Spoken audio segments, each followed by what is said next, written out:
I'm Rich Sains, and you're listening to the Procurement Conversations Big Conversation. Join me as I talk to procurement leaders and industry specialists about the biggest issues facing our profession. Welcome to the Big Conversation. This week, we're looking at what 2024 means for procurement. So the last 4 years have been pretty intense, and this year seems it may also be. So what should we be considering as procurement? I'm talking to Tom Mills, a LinkedIn top voice and head of procurement and properties at Bibby Financial Services. Tom, hi. Hi, it's great to be here and great to have the discussion today. As we enter into 2024, it seems right that we start talking about what are the big things coming up. So really good to be here. Brilliant. So Tom, what would you say the state of procurement is going into 2024? First off, procurement is now known. We're not under the radar like perhaps we were a few years ago. So it's no longer the case that you have to explain to your gran what procurement is, because your gran's probably heard about it in the news. Now, not always for good reasons. And certainly in the UK, if you think about the recent Horizon scandal and the procurement activity that happened around that, and I've written an article around that, it's become very evident the downsides of procurement done badly. But I think procurement is really in the limelight now, and businesses recognise not only the value of procurement, but the necessity of procurement. So that gives us the ideal platform as we go into 2024 to really make a difference in business, but also to really elevate the profession. And that's what I'm excited about going into 2024, really. Actually, that Horizon one, I was talking to my parents at the weekend, and that's something that you can actually talk to them fairly knowledgeably about, something that's going on in the news, that's in the documentary series and the dramatisation. And there's definitely learnings to be taken there from a procurement point of view, as well as the wider organisational pieces. Yeah, just on that point, and for anyone who's joined sort of from a worldwide audience here, you've got a typical scenario there whereby, as I understand it, and obviously I wasn't there as part of the procurement activity in the 90s, but the vendor was selected because their price was more than 30% cheaper than the other software providers. So that's one element whereby I think procurement has always got to be looking at making sure that we aren't so driven by price that we miss the bigger picture. But then secondly, the due diligence and perhaps the cover up, the reputational damage as well, considerations. And obviously it would take some time for Fujitsu to claw that back. And I'm not making this necessarily about Fujitsu, but it just shows that the importance of getting really good due diligence done. And procurement's role is so important, not just at vendor selection, but in terms of supplier relationship management as well. So really interesting case study example. And I guess for me, the state of procurement going into 2024, I feel it's an exciting time. I feel the profession is hitting its stride and adapting to change. And in a lot of the businesses I speak to, it's really seen as an asset to the business. It is working at that more strategic level. And I think now, in order to sort of solidify that position, we just need more investment going into the function around people and potentially technology, if that's the right thing for the particular function. Just on that point, we've got a interesting dynamic though, because as we face into 2024, I don't think it's going to be easy to move away from the very real need for businesses to continue to drive cost savings. And I think there's a danger that we almost over-egg the overall value piece and lose sight of the core basics which procurement have to continue to deliver. There's no sign that inflation is going to go away anytime soon, and there's continuing pressures on the market because the economy is not thriving in many places in the world. So therefore, businesses are going to need and require procurement to continue keeping a really close eye on the bottom line. And when you talk about 2024 and the challenges will be, we've started to really show how we can leverage the profession through some of the big ticket objectives that the CEO might have around, for example, ESG. But those types of decisions need to be balanced with how do we make sure that we continue to deliver against the bottom line this year.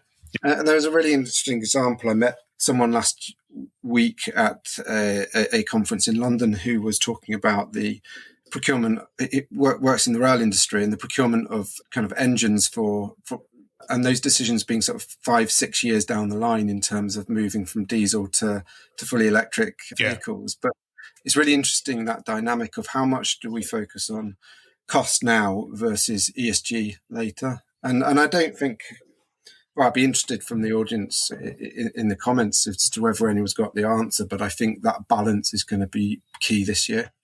What's your view?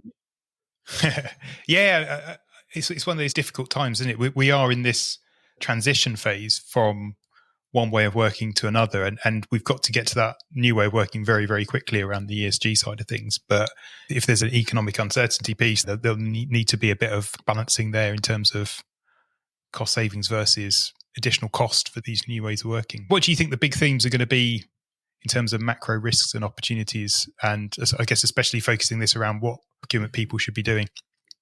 Yeah, well, the big macro risks are, obviously, you look at this from a global perspective, the continued uncertainty. We've got probably a more volatile environment than we've ever had. Obviously, we've got the continuation of the war in Ukraine. We've got now obviously got potential escalations in the Middle East, which will in itself have massive impacts on supply chain and disruption there. We're already talking about certain shipping routes having to divert, which will have a massive impact on lead times. So if you're looking at a global market and looking at the supply chain disruption, I can only see things getting more difficult in 2024. I don't want to be too negative, but I do think we need to be a bit realistic here in terms of one of the primary focus of a procurement team is to look at the supply chain just to make sure that we've got continuity, particularly if you're in a kind of big distribution type environment.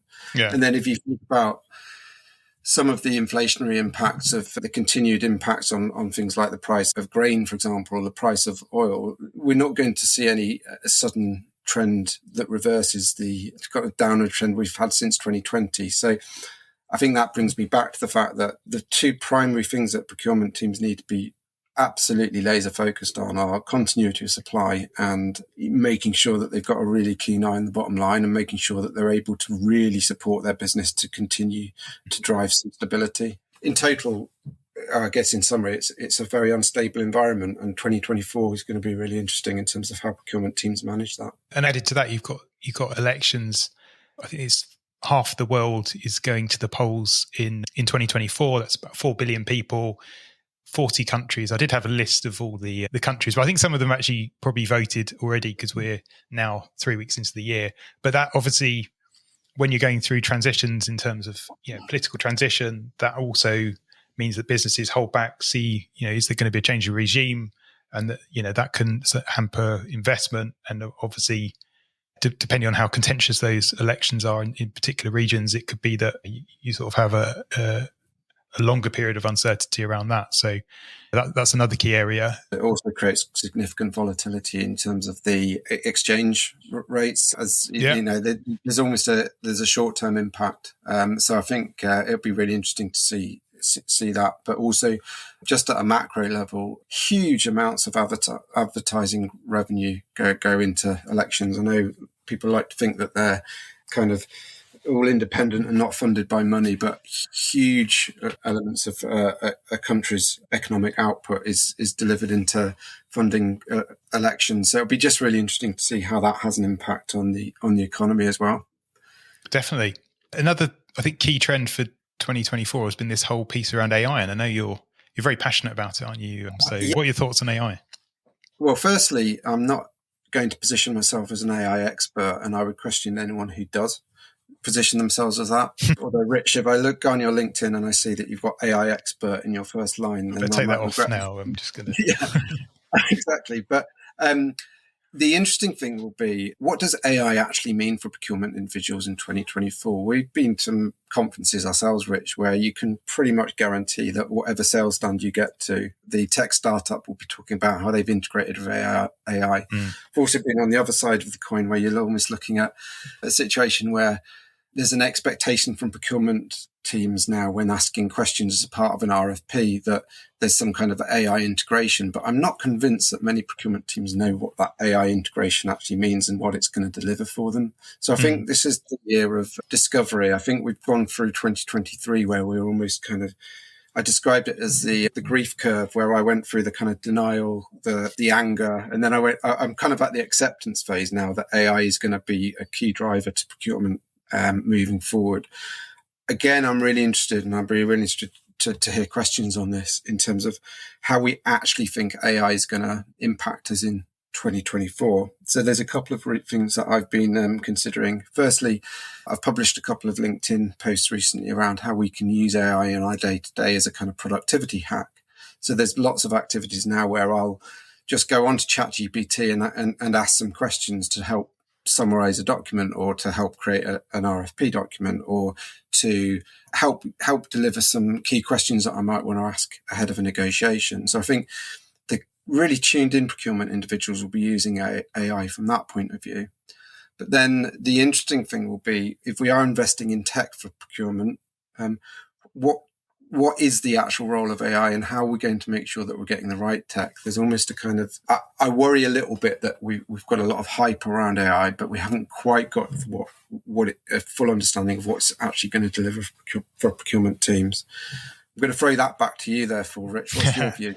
So for me with AI, and as you say, it was quite a surprise or a shock in 2023 to actually see how far AI had come. As soon as you were able to type something into ChatGPT for the first time, you're just like, is this real? This is something that you'd maybe imagined would be the future 20 years ago. So I think the technology, it seemed to catch up very quickly, but then also very quickly you saw the limitations behind it. You saw sometimes you get these imaginations from it, which it's quite interesting when you see it, because you don't quite understand why it's getting that confused. But I think the thing for me that's going to really impact procurement in 2024 is actually sales teams are so much further ahead on their digital journey than procurement teams are. And plugging AI into the sales process will just mean that salespeople are able to cover so much more. And then actually, to the extent that they understand what it is, what interactions get them a win or a loss, and the AI is actually able to suggest those interactions to the salesperson. So I think procurement will really have their work cut out in 2024, because, as I say, there'll be so much more at the salesperson's disposal in order to sell into organizations. And obviously that goes, it's not just into procurement, it's all around the organizations. And, we're sort of resource challenged anyway. So it's going to make things difficult for procurement people, I think. Yeah, but it's an opportunity for procurement to think about how we can use AI to help perhaps automate some of the more manual labor-intensive tasks. I think that ultimately, if I look at a medium-term view of what AI will do to procurement teams, it will dramatically change the shape of the profession. So I think there'll be far more of a focus on game-changing decisions and less of a focus on some of the, or importance within procurement teams on some of the more manual tasks. So that's an opportunity. The big question for mine is also around, all of our stakeholders within procurement will have access to the same tools effectively. So therefore, some of the differentiators previously that procurement might have had within a business, for example, negotiation skills or supply discovery ability, that can potentially be performed by AI already. So the question therefore is, what's procurement's role in terms of differentiating versus the organization? Does that make sense? I think it's a really key question for me, Rich. Yeah, totally. And I think the way I see it is procurement have almost got to reimagine what our role is. I do think we've got a really important role, but we do need to change the way we work if we want to kind of really have the impact that we believe that we should do. Yeah. I mean, you feel there's been a trend over the last few years that the silos are breaking down within the organization. So procurement is well placed to take advantage of that. We bring people together across the organization. We facilitate that mental working. So there's definitely a key role for us, as I say, at the heart of the business. But and hopefully that's going to continue and solidify in 2024. Yeah, absolutely.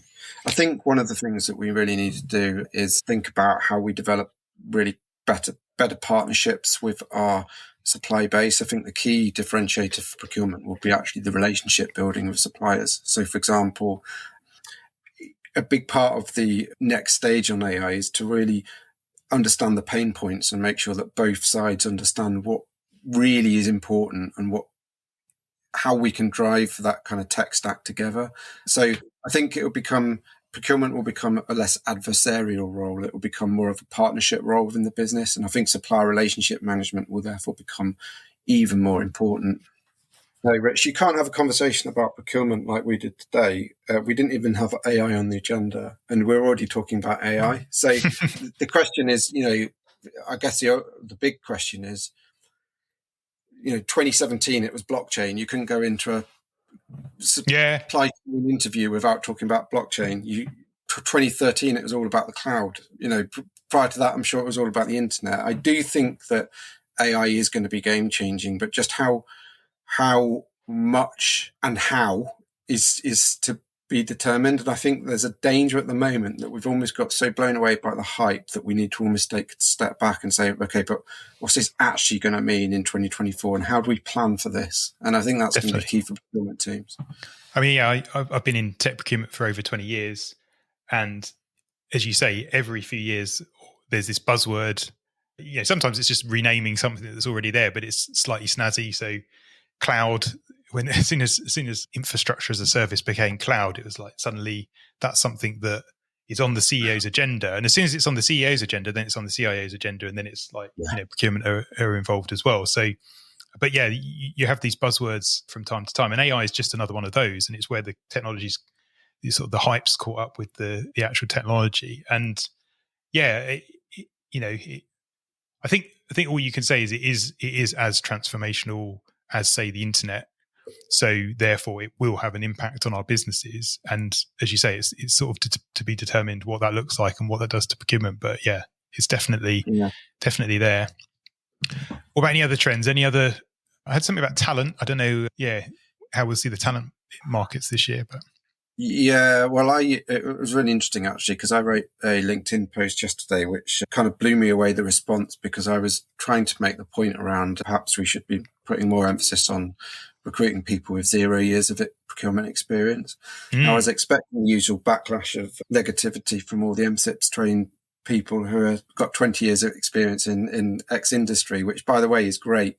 But I do think that perhaps if we really want to move the profession on, we need to start thinking about how we attract and recruit talent from outside of procurement. And now that might sound really counterintuitive, but if you think about the key elements that make someone good at procurement, it is A, that they're curious, and B, that they have a commercial mindset, and that C, that they like to have good build good relationships both within a business and outside of a business. And I don't think you need procurement experience to deliver that.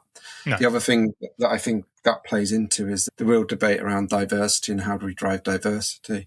I've been in procurement situations in the past where it's been almost entirely middle-aged male dominated, and I just don't think we're in an environment anymore where we can afford for that. We need to be looking to attract fresh talent, and actually talent from across all age groups, of course. But the key thing is, I think we'll become far better if we get people from outside of the profession. So I think the drive for talent is going to be a really interesting one, because I just think perhaps the best procurement teams will be the ones that are truly open-minded in terms of the kind of experience and skill sets that they need. Tell me if I'm being too utopian on that one, Rich, but it's one that I'm really passionate about. No, I fully agree with you. I think this diversity of thought piece is so important. And yeah, as you say, if you've got a sort of a homogenous culture with all the same backgrounds that think in the same way, you're never going to get to the point where you're solving problems and innovating and being creative in the right way there. So yeah, I fully agree with that. And I think, there's things I'm passionate about. You did a podcast a few weeks ago about the sort of the state of gender diversity in leadership in procurement. That's another key one where we've got 25% female CPOs, and there's a pay gap for those CPOs. They're getting paid 25% less than the male ones, and actually that's not an acceptable position in 2024. That's something that we need to be sorting out. So yeah, I'm passionate about that one, and I think, as I say, diversity of thought across the profession is important as well. Yeah, it's really interesting. Even if you look at something like LinkedIn, still the top voices are male, kind of middle-aged, and I think it would be great to see a little bit more diversity there. Having said that, there were obviously some top voices that were recognised that were women as well. I just feel like it would be really great if we just got more diversity of voices on our social media as well. Yeah, definitely. No, I agree with that. So was there any other big themes that we need to be considering? I mean, there's a risk. There's still like cyber attacks. There's all that sort of stuff. I think that in my view, 2023 was almost the year on kind of buttoning down the hatches in terms of the cybersecurity risks. Those risks won't go away, and they'll continue to ultimately potentially become bigger as AI has plays into things like fraud risks, etc. So I do think that risk, cost savings, and driving efficiencies will continue to be key things that procurement can't move away from. Those are almost the foundations. And I guess the reason I'm saying all of this is because we've got to be careful of kind of becoming so focused on all the other not nice to haves, but all the other value elements that we want to drive, that if we could take our eye off the foundations, and we could be in trouble. So the dynamic that will be interesting is I can't see that many procurement teams or many businesses will be investing that much in terms of additional resource in procurement.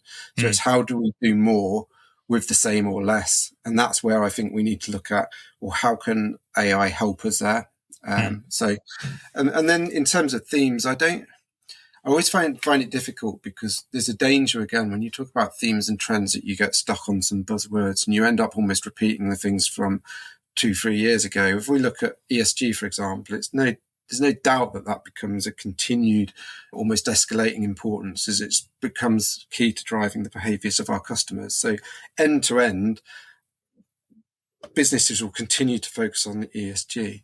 As I said at the start of this podcast, though, the key for procurement teams will be, how do we really make sustainable headway in that agenda whilst needing to deliver against all the other things that a business needs to survive in 2024. So I think those are the key elements from my point of view.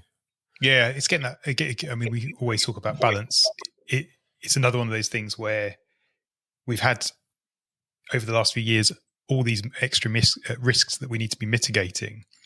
But one of the biggest risks for businesses is that they're getting left behind or not moving quickly enough in certain areas. So you've got the business wanting to move fast to mitigate risk, and then you've got procurement. The procurement process has sort of slowed down over the last few years, and it's sort of definitely working against each other from that point of view. So I guess it's how we balance that and get the risks understood and mitigated with the procurement, and then also move quickly enough to satisfy the business and stakeholders. Yeah, absolutely. So next question, what are you looking forward to in 2024?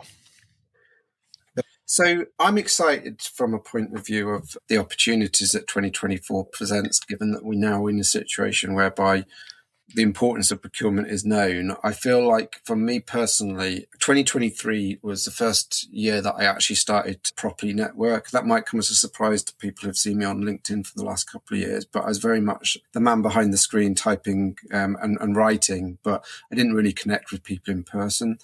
I went to 2 conferences towards the end of last year. There was the one in the Procurement Excellence Conference held in Copenhagen, and there was the one where I met up with you, Rich, in DPW in Amsterdam, where I actually feel like I connected at a far deeper level with a few really great procurement individuals. I also met you, and it made me realize that there's just so many people who have such passion for procurement and such passion to move it forward. So I'm looking forward to connecting more in person and kind of really developing those relationships and trying to create a bit more community around procurement. So I'm looking forward to attending events. I started to get my mojo back in terms of public speaking last year. So I did another small talk last week, actually, on AI and its importance in procurement. So I'm starting to look forward to doing a bit of that, more of that. And I'm also looking forward to building out and working with my community on the procurement Substack. And they'll be looking to develop a course, a digital course online around soft skills, which I think is really important. And I know, Rich, that's something that you're really focused on as well. Yeah. And then from my business point of view, I'm looking forward to as in Bibby Financial Services, looking forward to seeing how we can start to really look at some of those elements that we've been discussing today and translate that into delivering really good, advanced procurement within Bibby Financial Services. So there's a real platform that we've laid there and foundations for good procurement, but it's what do we now do to be able to kind of move the needle in terms of the procurement journey. So really exciting. I've said a lot there, but I'm just, I'm almost, I'll be honest with you, I'm almost overwhelmed by just how much there is to do, but it's all good stuff. Yeah. I find it energizing. Like I like to be involved in lots of things. And I guess from my point of view, for what I'm looking forward to, Business Academy helps procurement teams to get investment in their functions through showing the value that they're actually delivering, and that value could be cost savings, it could be value delivery, it could be stakeholder satisfaction, speed to value. Whatever metric the team needs to be measuring, we help measure. So that's something that I'm obviously excited about. As you said, work with teams to increase their procurement EQ as well in this soft skill space. It's an exciting year for my wife. So my wife is a children's author. She's got her book number 5 out in April, which brilliant. is a Spy in the Jam Factory. And we've also got some toys that are coming from the Far East, sort of supply chain dependent, I suppose, that are due to land in March or April. So that's exciting for her.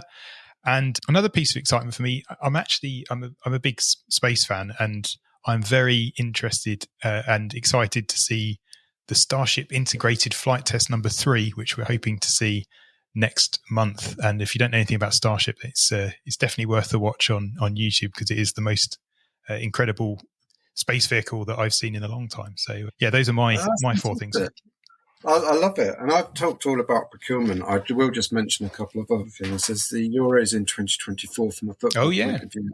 If England can't win that with Jude Bellingham, then we'll never win anything. And then there's the Paris Olympics, and I always think sporting events, I'm big into athletics and particularly running. So I think that those will really help hopefully create some really positive memories. And the great thing about watching sporting events for me is spending time with your family watching them. So it's the time I spend with my kids kind of looking at those amazing moments. So looking forward to that as well. Yeah, they bring the nation together, don't they? I mean, so I'm a big rugby fan, so obviously looking forward to the Six Nations, which is actually, it's only probably like 2 weeks away now. I think it's not very far at all. But we'll have to see how well England did. They did, I suppose, better than expected in the World Cup. So hopefully they'll take that into the Six Nations as well. Yeah, brilliant. It's not long away now. No. And what books do you want to read this year? Books. I always have a big list of books, and to be honest, I feel like sometimes there's too many books that I want to read, and I never get round to all of them. Just from a point of view of kind of relevant a little bit to businesses, there's one that was recommended to me by Laura Sellers, who's an amazing procurement coach. Love Laura. Thanks. Yeah, thanks, Laura. But it's called Oversubscribed: How to Get People Lining Up to Do Business with You. She recommended that one to me as well, actually.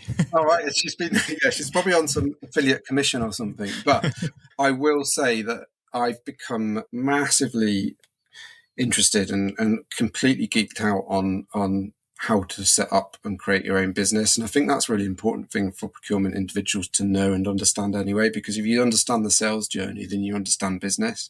So really looking forward to reading that book. Also, Graham Cochrane, How to Get Paid for What You Know. So I think there's an element of geeking out on some of that stuff. I'm sure that ultimately there's lots of fiction books that I'll be reading too. I just can't think of them top of my head. I'm big into history, and most of my books that I read tend to be focused on the First or Second World War. So that's, I'll just see what comes up next. So for me, I've got the fiction book I'm reading at the moment is Before the Coffee Gets Cold. I don't know if you've ever come across that. It's a Japanese book. I've heard of it. Yeah. I'll have to share it in the show notes.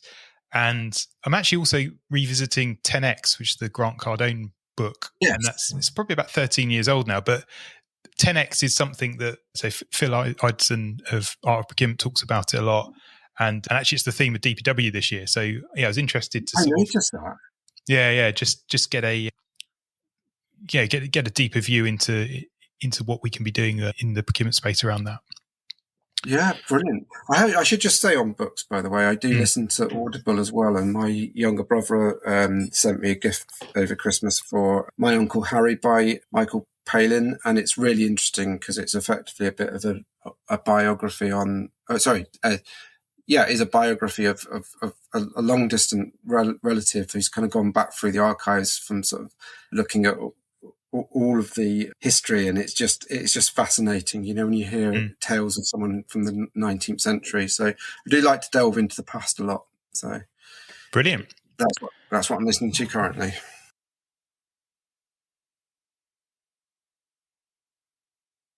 Yeah, well, thanks for joining. And I guess before we go, obviously, as we've said, make sure you're following Tom and myself on LinkedIn. If you ring the bell above our names, you also get advanced access to anything that we post online. And Tom Mills, is it procurebytes.substack.com? Yeah, that's right. Yeah, if you do go on Substack and just look for Procure Bytes, you'll find me. And I write a weekly blog, as well as obviously guiding people to where the best content is on procurement as well. So brilliant. And I'm also on Substack, digitalprocurement.substack.com. And as I say, make sure you subscribe to the Procurement Conversation as well. But Tom, just want to say thanks for joining us today. Really appreciate you taking the time to give us your thoughts on 2024. Thank you. Thanks, everyone. Cheers. Bye now. Thanks for listening. Do like and share and subscribe to hear the next Procurement Conversation.